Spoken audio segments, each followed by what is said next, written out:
to the Money Man. We've got a big weekend ahead of us. We've got the Super Rugby, Six Nations, Super Bowl. We're not going to discuss Six Nations or Super Bowl in this show. We're certainly going to talk about Super Rugby and in particular, the South African franchises. A lot of changes this year. Can you say with any confidence that any of the South African teams besides will make the playoffs? Stormers. Minimal changes. They've lost Eben. They've got great depth. If I look at the Bulls, apparently they're rebuilding again, as always. Not Mark up Diolande and Murray as well. Yeah, I'm talking more of the forwards though. Yeah. But I look at the Lions, they've lost half their team. The Sharks have lost a lot of players. The Bulls, they say they're rebuilding. They've got back a lot of good players. They got back Morné Steyn, Jandre Kruger, good experience for Super Rugby. But I look realistic at the squads. I really like the look of the Stormers squad, like the look of the Stormers coaching staff as well. They've got 7 out of their first 10 matches are at home, 4 out of the first 5 are at home, and they've got to cash in on that because you get points on the board. You go overseas knowing you've got points. It's a lot easier than you chasing points. It has to be the year that they top 4 and potentially a home semi-final, a home final, win it after 25 years and say to the old lady, goodbye, we're into the Cape Town Stadium next year. Yeah, that should be a great, there's no point in going on. To a long legacy, Newlands. Thanks for the short version. Jamesy? Yeah, no, look, I agree with Mark. I think my money's on the Stormers. They certainly are the most balanced team. They haven't had an exodus of players. Yeah. I like Dobbo as a coach, not because he's a mate of ours, but I really enjoy him. I think he's a good people's person, and I think he has that ability to bring the best out in the players. Bit of an academic, eh? Yeah, well, we'll see. No, that's not a. Yeah. And then obviously my other that's team, not a complaint of mine. My other team would be the Sharks. I think they're Baby Shark. they've got some young upcoming stars. They've got a good feeder program. Probably the best in the country. They've got a dynamic, very explosive backline. How do they replace Van Wyk, Dupree, Van der Walt, Dupree? Well, let's be critical now. Let's be critical now. The Duprees were their undoing last year. Yeah, but they weren't bad rugby players. I mean, under a different coach. Point taken. If Daddy wasn't coaching, then maybe they would be. Yeah, but I don't think in their respective positions they shot the lights out either. They played in bursts, but I don't want to be critical of any particular player or any particular person. But I think it's better for the Sharks that they've seen the backs of them. To be honest. Okay. Well, they're playing bloody well for Sale Sharks, all 3 of them. Yeah. Well, all South African rugby players when they go abroad seem to be much better than they are in South Africa. Yeah. I don't know why that is or what happens, and they even come back a lot more skillful and a lot more competent.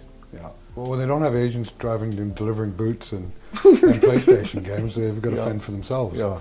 Maybe and Happy Meals. Yeah, maybe they grow up quicker then. Yeah. But I mean, looking at the South African conference, you got there's a lot of Bulls fans that are optimistic. I'm sorry, guys, I don't see where the optimism comes from.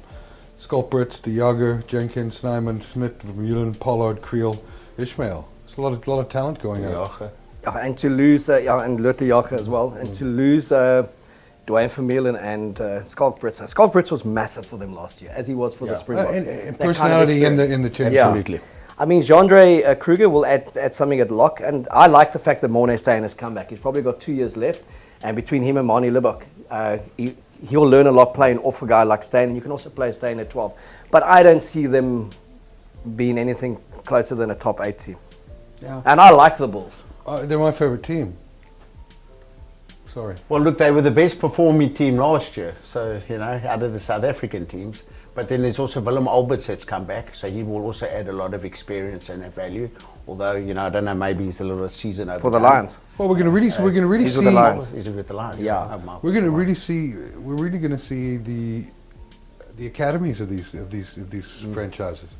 Especially from the Sharks, Bulls, and Lions. We're going to see what their youth programs are like because they've lost a lot of players. Yeah. 9 out with the Bulls, 6 out with the Lions, 10 out with the Sharks. It's a lot of. It's 25. It's a massive exodus of players. Of top quality talent. Absolutely. Well, but on the other side, maybe it's also good, not maybe, losing players waters down the competence of your franchise teams. Yeah. But at the same time, it gives opportunity for younger blood to be blooded and come through the ranks. So now you've got a blend of upcoming young stars and you've got the blend of South African players playing abroad and gaining that experience. And we saw how Rassie packaged the two of those components to win a World Cup. Yeah, I know for sure. Look, I think Jean de Villiers in his SA Rugby magazine column said it's going to be the biggest test for South African rugby this year because of how many players have been lost overseas. Not at a national level, at Super Rugby level, because you could pick 2 or 3 very strong South African squads that are playing overseas that could be playing as franchises here. Yeah. So, that thing of the conveyor belt coming through is a good thing, but I've always been a big believer that you've got to have some silver foxes there, some grijsbaarden, to kind of take those youngsters through. But some grijsbaar. Yeah, grijsbaarden. Grijsbaarden. Old wily dogs. Yeah, no. But also, if you look at the New Zealand and Australian franchises, very similar problems as well. We tend to underestimate how many people have gone over from New Zealand and Australia to Europe and to Japan. So the Crusaders lost 7 All Blacks. So they've also got a very young squad, and so we're not alone in losing players. Well, the other thing is, there's a lot of focus being put on players and solely the players. But I think there are a lot of other moving parts in terms of the continuation of the coaches that have replaced the old coaches. Yeah. What is their pedigree? How are they coming into the super competition? Well, who's been the big losers and winners there? Well, I think the Lions, to me, I just read some comments from Van Rooyen, the new coach, who was actually the fitness coach for the Lions over a long period of time. He's never been a head coach. And he's making comments like he'll see who's part of the process and what success will look like. So I don't know, if success you can touch or feel, success is winning or losing primarily. Success is more wins than losses. There we go. So when you start talking smoke and mirrors like that, it makes me concerned. Yeah. And you've got Everett, he's come through the ranks, but also quite relatively, I would say, inexperienced at top level. But only second season as head coach. But he did, I wasn't a big fan of Porter, but when he came in, he actually did relatively okay. He did relatively okay. He had a decent side, though. Well, okay, point taken. I mean, look at the locks they've lost. Yeah, I mean, to me, okay, let's try and say from 1 to 5 in the South African conference.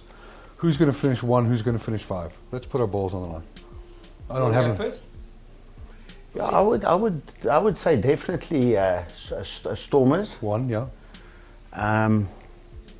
The Jaguars for me are always in the mix. Sharks, and then it's a toss-up between the Lions and the Bulls. Get off the fence. Someone's got to finish. I'll say at this stage I'll say the Bulls. Okay, good. So you've got Stormers, Jaguars, Sharks. Lions, Bulls. Yeah. Mark? I've got Stormers, Jaguars, Bulls, Sharks, Lions. Okay. Here we go. What are you moving on?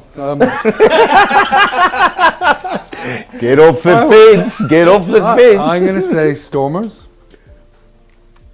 Jaguars, Sharks, Bulls, Lions. Okay. Bye bye, Lions. Well, and my one prediction is that the Sun Pups, as I like to call them, won't win again this year. 0-16. No, I think they'll box a couple of games at home. With what team? Huh? I'll fly another 5 from New Zealand. They're talking about big signage of Rudy Page and some guy that we last played for the Sharks in 1502.